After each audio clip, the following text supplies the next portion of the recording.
What keeps a person alive in the face of unimaginable suffering? This is not a theoretical question, it is a question forged in the deepest pits of human cruelty.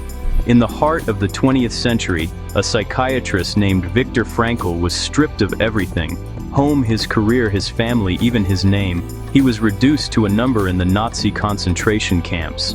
These camps were not just places of death. They were, as Frankl would later call them, a laboratory of life. Here, human existence was boiled down to its most raw and essential form. All illusions were burned away, leaving only the stark reality of survival. In this brutal laboratory, Frankl observed a strange phenomenon. He saw men who were physically strong give up and perish. He also saw men who were physically frail find the will to endure. What was the difference between them? It was not their health, their background, their intelligence. It was something deeper, something intangible. Frankl noticed that the individuals who survived often had a reason to live. A future goal, a task to complete, a loved one to see again. This small spark of purpose was the anchor that kept them from being swept away by the tide of despair. Frankl's experience was not just one of survival, it was an intense and profound study of the human spirit. He was both a prisoner and a psychiatrist, observing his fellow inmates and himself with a clinical eye. He saw how, even when every external freedom was taken away, one final freedom remained. This was the freedom to choose one's attitude in any given set of circumstances. It was the power to decide how to respond to suffering. This insight, born in the darkest of places, would become the foundation of his entire life's work. It was a revelation about the core of what it means to be human. This is the story of that revelation. It is a journey into the depths of human resilience. We will explore the ideas of a man who looked into the abyss and found a reason to hope. Frankl's story is not just about the horrors of the past. It is a timeless message for our own lives. It forces us to confront a fundamental question about our existence. In a world that often feels chaotic and meaningless, what is the ultimate driving force that gives our lives direction and value? The answer he found is more relevant today than ever before. We live in a world vastly different from Frankl's. We are not facing the daily threat of extermination in a concentration camp. Instead, we live in an age of unprecedented comfort and abundance. We have more choices, more entertainment, more material wealth. Yet, despite all this progress, a quiet sense of unease permeates our modern society. Many people feel a profound sense of emptiness. They drift through life without a clear sense of direction or purpose. Frankl had a name for this condition: the existential vacuum. It is a void felt in the heart of a world full of things. This emptiness is often masked by a frantic pursuit of pleasure and consumption. We are told that happiness can be bought. It can be found in the next smartphone, the next vacation, the next promotion.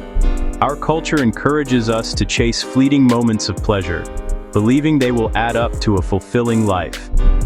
We scroll through social media feeds, comparing our lives to curated highlight reels. This endless cycle of wanting and consuming often leaves us more dissatisfied. The temporary thrill fades, and the underlying emptiness returns stronger than before. Nihilism, the belief that life is without meaning, has also taken root. It whispers that our struggles are pointless and our existence a random accident. This worldview can be paralyzing. If nothing truly matters, why strive? Why endure hardship or make sacrifices? This modern despair is quieter than the suffering of the camps, but it is suffering nonetheless. A soul that has lost its way, a ship without a compass, drifting on an indifferent ocean. A spiritual sickness no material comfort can cure. Frankl saw men in the camps who had nothing yet held on to meaning. Today, people who have everything often feel they have nothing to live for. This paradox forces us to re-examine our lives and values. Fulfillment isn't in external conditions, not in comfort or pleasure. It must be found somewhere else, deeper within our human consciousness. This brings us to the central question of our exploration. It is the question that Viktor Frankl dedicated his life to answering. What is the primary driving force in human beings? For decades, psychology offered two main answers: Sigmund Freud argued that humans are driven by a will to pleasure. We seek to satisfy our primal urges and avoid pain. Alfred Adler proposed a will to power. He believed our main motivation is to overcome feelings of inferiority and strive for superiority and success. These theories have shaped much of our understanding of human nature, but Frankl's experience in the camps revealed a different, more powerful force. He saw that when the pursuit of pleasure was impossible and the pursuit of power was meaningless, something else sustained people. It was what he called the will to meaning. This is the innate human desire to find a purpose for our existence. It is the deep-seated need to feel that our life, with all its joys and sorrows, has a point. Frankl argued that this will to meaning is not a secondary concern. It is the most fundamental and powerful motivation in a human life. It is what allows us to endure suffering and what gives our lives a sense of significance. Our journey today is an analysis of this powerful idea. We will delve into Frankl's book, Man's Search for Meaning, not just as a historical memoir, but as a guide for our own lives.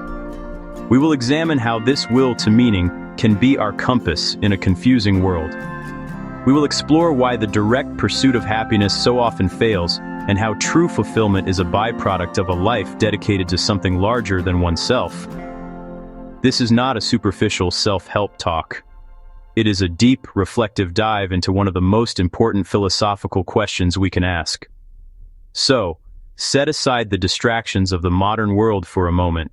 Prepare to confront some serious ideas about life, death, suffering, and purpose.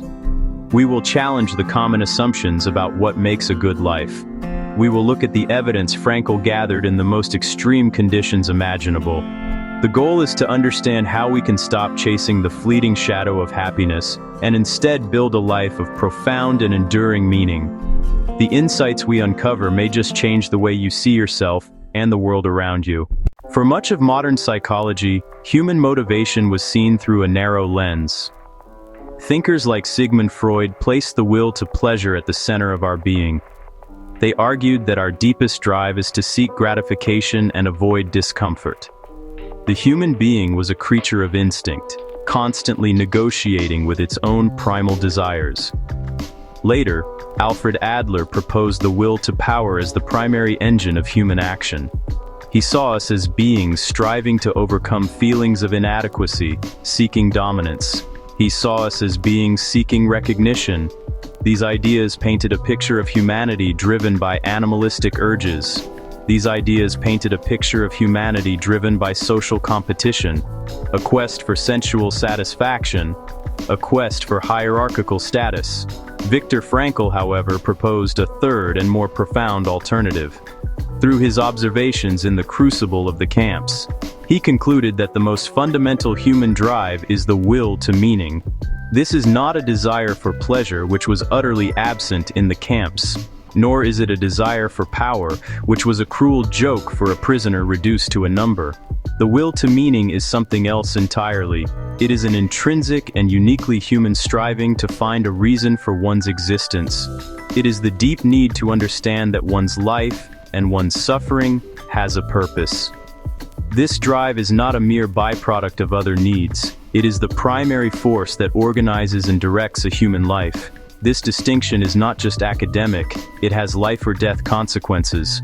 A person driven by the will to pleasure will collapse when pleasure is unattainable. A person driven by the will to power will despair when they are rendered powerless. But a person driven by the will to meaning can find a reason to continue even in the most barren of circumstances. Meaning is not dependent on external conditions. It is a quality of consciousness, an inner orientation. It is the understanding that your life matters, not because of what you can get from the world. It is because of what you can give to it. It is because of how you can bear its burdens. Frankl's thesis challenges us to look beyond the surface of our own desires. Are we living for the next hit of dopamine? Are we living for the next promotion? Are we living for the next ego boost? Or are we searching for something more substantial? The will to meaning suggests that our deepest satisfaction comes not from self-gratification. It comes from self-transcendence. It comes from dedicating ourselves to a cause greater than ourselves, or to a person other than ourselves. This is a radical reorientation. It moves the center of our universe away from our own ego and places it in the realm of values. It places it in the realm of responsibilities. It places it in the realm of love. It is the first step toward building a life that is not just successful. It is the first step toward building a life that is significant. Section 2. Detecting meaning, not inventing it. A critical aspect of Frankl's philosophy is that meaning is not invented out of thin air. It's not a subjective fantasy to make us feel better. Meaning is something we detect. It's discovered in the world, waiting for each individual to fulfill. Life is constantly asking us questions. Our task is not to invent whimsical answers, but to listen and respond responsibly to life's questions. Each moment and situation holds potential meaning, and we must recognize and actualize it. The search for meaning is an act of perception. Think of a sculptor seeing a figure inside a block of marble. The sculptor doesn't make the figure from nothing. They see potential in the stone and chip away the excess to reveal it. Likewise, look at life with the eyes of a discoverer. Meaning is embedded in our relationships, our work, and even our suffering. Our freedom is our ability to see it. Our courage is bringing it to life through action and attitude. This contrasts with the existential idea that we're thrown into meaninglessness and must invent values. Detected meaning emphasizes personal responsibility. If meaning were created, it would be mere preference. If it's discovered, we're accountable. We can't say, "This has no meaning for me," and walk away. We must ask, what meaning is here for me to fulfill? Life becomes an active dialogue, not passive. Our conscience is an organ of meaning, sensing potential in each situation. It's the inner voice calling us to be our best, to respond to the call of the moment. Frankl's logotherapy doesn't give people meaning. A therapist cannot hand purpose to a patient. The goal is to widen vision so patients see the spectrum of meanings. It's about tuning into conscience and taking responsibility for choices. Your life's meaning isn't a generic prescription. Only you can find and fulfill it. It's as unique as your fingerprint. It's waiting not in distant theory, but in the concrete reality of your day-to-day life. Section 3. The future as an anchor. In the brutal day-to-day reality of the concentration camp, the past was a source of pain. The present was an unending torment. Frankl observed prisoners who survived detached from the horror of the moment and oriented themselves toward the future. Not a vague, wishful hope. A concrete, specific orientation toward a future goal, a reason to endure the present how. The future became a psychological and spiritual anchor, providing stability in a world turned upside down. A light, however distant, that illuminated the darkness of their current reality. Frankl embodied this principle. He kept himself alive by imagining a future where he would be free. He pictured himself in a warm, well-lit lecture hall, giving a talk to students about the psychology of the concentration camp. The mental image was not just escape, it was a task. It gave his suffering a purpose. He was not just a victim enduring pointless pain, he was a scientist gathering data for future work to help others. That future-directed mindset turned a passive ordeal into an active mission. His suffering became part of a larger, meaningful narrative he was yet to complete. This principle extends far beyond extreme situations. In our lives, lacking a future orientation often lies at the root of despair and apathy. When we have no goals, no projects, no vision for who we want to become, the present can feel empty and meaningless. As Frankl wrote, we can only live by looking to the future. A life without a why becomes unbearable. The future provides structure and tension that give our present actions significance. Why study for an exam? For the future goal of a degree. Why save money? For the future goal of security. For a home. Without that pull, motivation for present effort collapses. So cultivate a sense of future purpose. A creative work to complete. A person to love and care for. A personal transformation to achieve. It gives us a reason to get out of bed in the morning, especially on the difficult days. It lets us see current struggles as steps on a longer journey. By having a why, we can find the strength to bear almost any how. The future is not just time to come. It's a source of power we can draw on right now. Section 4. The tipping point of despair. Frankl identified a dangerous psychological tipping point among the prisoners. It was the moment a man lost faith in the future. The prisoner who no longer believed in a future, his future, was doomed. With the loss of a future goal, he also lost his spiritual hold. He would let himself decline, becoming subject to mental and physical decay.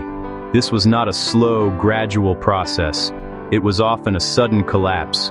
Frankl could often predict, with terrifying accuracy, who would be the next to die simply by observing who had given up on their why. It was the man who, when waking up in the morning, decided there was no longer any point in getting up and washing, in going to work. This giving up manifested in tangible ways. A man who had been smoking his cigarettes, a rare and valuable commodity in the camps, would suddenly be seen smoking them all at once. The other prisoners knew what this meant. He had lost the will to live. He had decided that the present, fleeting pleasure of smoking was more valuable than bartering the cigarettes for a life-saving bowl of soup. He had traded the future for the present, which was a sure sign that he no longer believed he had a future. Within days, this man would often be dead, succumbing to disease or despair. His physical death was preceded by a spiritual death, the extinguishing of his will to meaning. This phenomenon reveals the profound connection between our mental state and our physical resilience.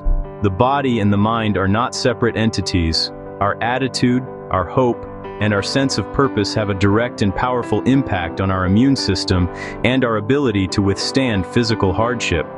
When the why disappears, the body's defenses seem to crumble. The will to live is not just a poetic phrase. It is a biological reality. The person who has a reason to live can mobilize hidden reserves of strength, enduring conditions that would otherwise be fatal. The person who has lost that reason becomes vulnerable to the slightest setback. This insight serves as a stark warning. The existential vacuum, the modern feeling of meaninglessness, is not a trivial complaint. It is a dangerous condition. While we may not face the immediate physical threats of a concentration camp, a life devoid of meaning leaves us spiritually and psychologically vulnerable. It makes us susceptible to depression, anxiety, and addiction. It is the quiet tipping point of despair in a world of comfort. Frankl's observation in the camps highlights a universal truth. A human being needs a reason to live. Without it, some part of us begins to die, long before our physical end. Section 5. The last of the human freedoms. In the concentration camp, every external freedom was systematically stripped away. Prisoners had no freedom to choose where they lived, what they ate, or what they did. They were subjected to constant violence, humiliation, and dehumanization. Every aspect of their external lives was controlled by their captors. In such a situation, it would be easy to conclude that all freedom had been annihilated. It would be easy to see oneself as nothing more than a helpless victim of circumstance, a pawn in a cruel game. Many did, and they succumbed to the belief that their lives were no longer their own. But Frankl discovered that even in this state of absolute external constraint, one freedom remained. He called it the last of the human freedoms. It is the freedom to choose one's attitude in any given set of circumstances, to choose one's own way. The guards could control a prisoner's body, but they could not control his mind or his spirit unless he allowed them to. A person could choose to face their suffering with dignity and courage, or they could descend into bitterness and apathy. This inner choice, this final bastion of self-determination, could never be taken away. It was the ultimate proof that a human being is never merely a product of their environment. Frankl saw living examples of this freedom all around him. He saw men who would walk through the huts comforting others, giving away their last piece of bread. These individuals may have been suffering immensely, but they had made a choice. They chose to be worthy of their suffering. They chose to maintain their humanity in a place designed to destroy it.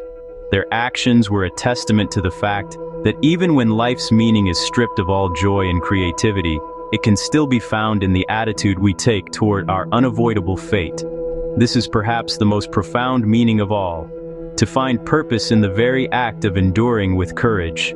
This principle is the cornerstone of human dignity. It tells us that between stimulus and response, there is a space. In that space lies our power to choose our response.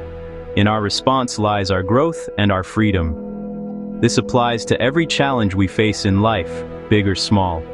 We cannot always control what happens to us, an illness, a job loss, a betrayal.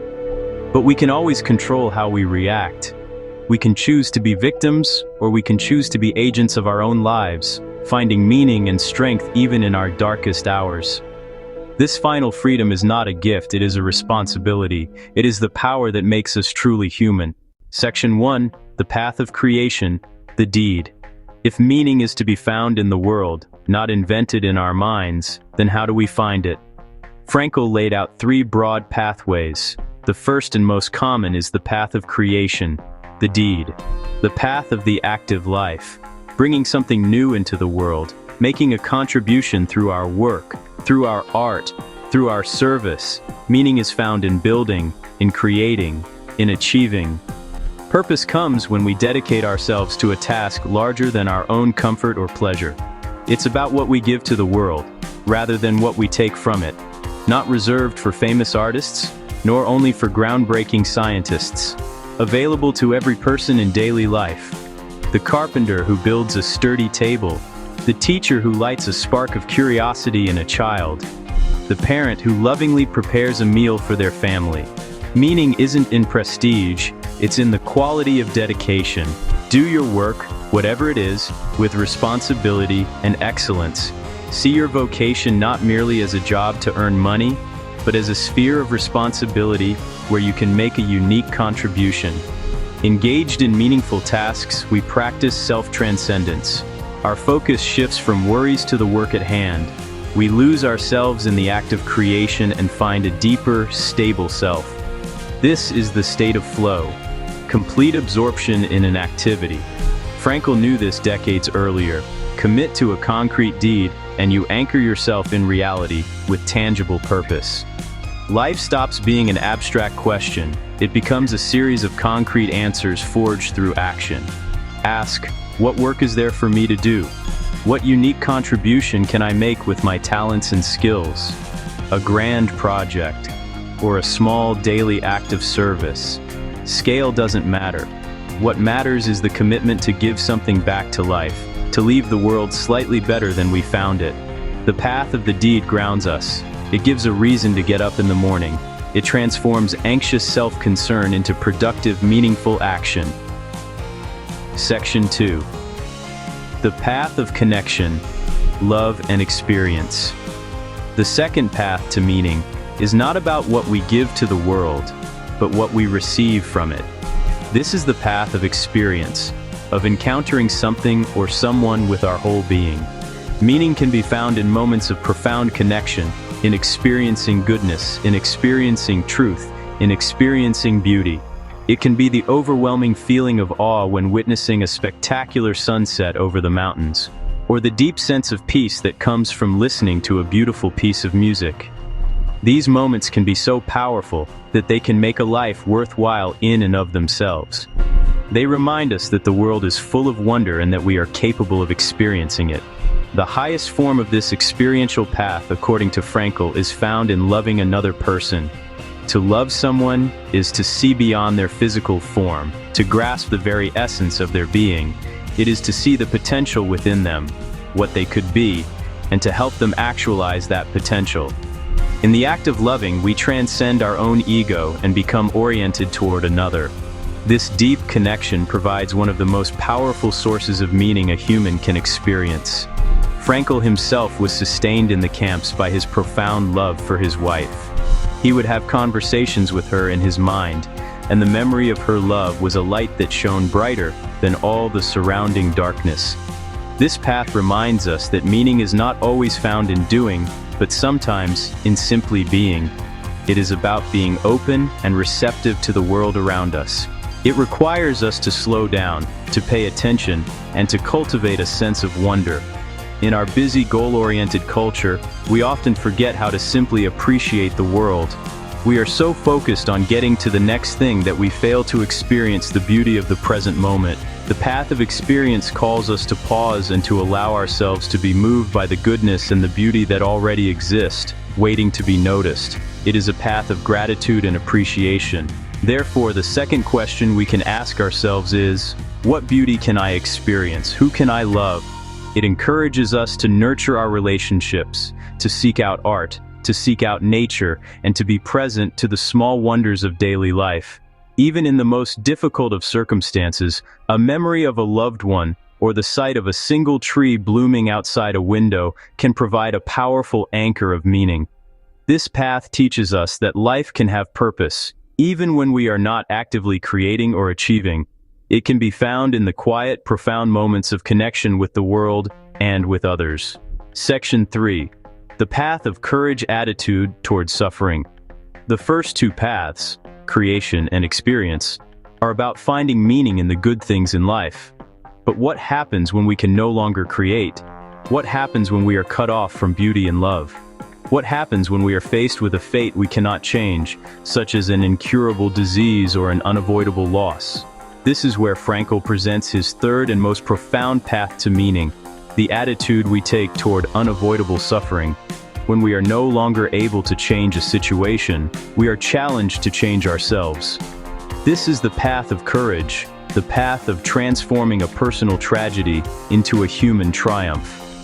This is perhaps Frankl's most important and unique contribution. He argues that suffering is not inherently meaningless. It is a part of life. But when faced with suffering, we have a choice. We can face it with bitterness and despair, or we can face it with dignity and courage. The meaning lies not in the suffering itself, but in our response to it. By choosing our attitude, we can find a purpose even in our darkest moments. We can turn our predicament into an achievement. The act of bearing our cross bravely becomes our final and greatest deed. This gives human life a potential for meaning that persists to its very last breath. In the concentration camps, Frankl saw this path walked by many. They were facing a fate that was sealed, a suffering that was inescapable. They could no longer work, create, or experience the joys of life. All they had left was the choice of how to die. Those who faced their end with courage, comforting others or maintaining their inner dignity, found a meaning that transcended their suffering. They proved that the human spirit could be stronger than any external force. Their life, though cut short, was not meaningless. It was a testament to the ultimate human freedom, the freedom to choose one's attitude.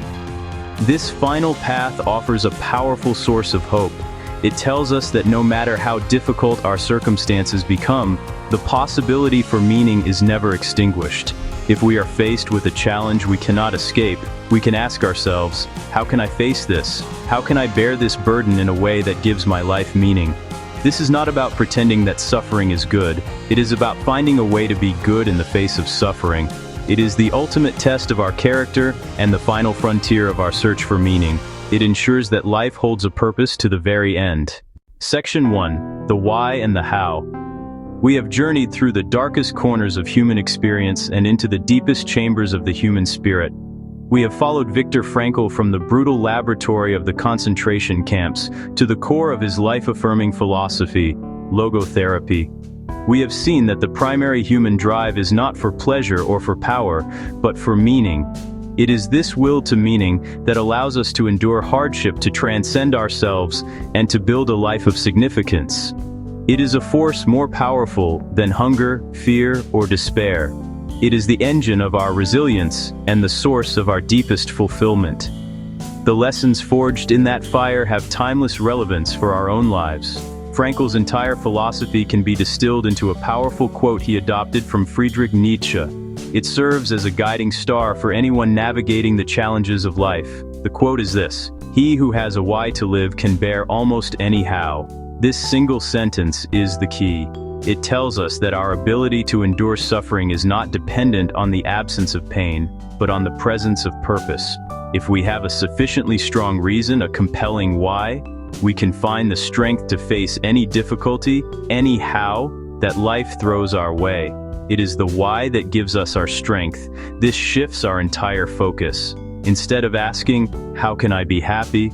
Or how can I avoid pain? We must begin to ask a more fundamental question. What is my why? This is not a question with an easy answer. It requires deep reflection, honesty, and courage.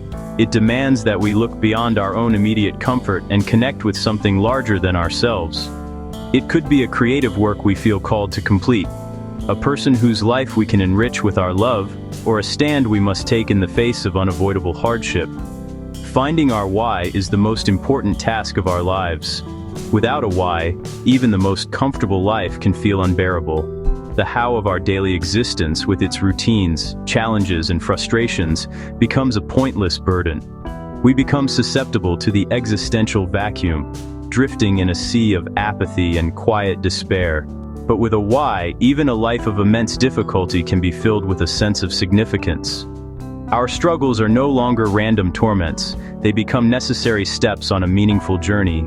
Our why is our anchor, our compass, and our ultimate source of strength. It is the foundation upon which a resilient and fulfilling life is built. Section 2. The Epitaph Challenge, a call to meaning. Frankl's message is not just a philosophical theory, it is a practical call to action. It challenges us to stop passively waiting for life to give us meaning, and to start actively engaging in discovering it. To bring this into the concrete, try a simple 3-part practical challenge, starting today. First, name your why. Take a quiet moment to reflect on the 3 paths to meaning: creative deed, person to love more fully, form of beauty to experience deeply, an unavoidable burden you can face with courage and dignity. Write it down. Make it concrete. This why becomes your mission statement, your North Star when you feel lost. Second, commit to one daily meaningful act. Meaning is built day by day. Choose one small action in service of your why. Write 1 page of a book. Have a truly present conversation. Take a moment to listen to music without distraction. This is a vote for a life of purpose. It is a way of saying, yes to life's call. Over time, these acts accumulate, building momentum and creating a life of profound significance from the ground up. It is the practice of meaning. Finally, choose your attitude. You will meet a frustration, a setback, a burden, small, a traffic jam, large, a difficult diagnosis. In that moment, remember the last of the human freedoms. Between the event and your response, there is a space. In that space, choose your attitude. Choose patience over anger. Choose courage over despair. Choose dignity over victimhood. This is the ultimate exercise of your power as a human being. Stop chasing happiness. Start building meaning. The fulfillment you seek will not be found at a destination. It will be found on the path.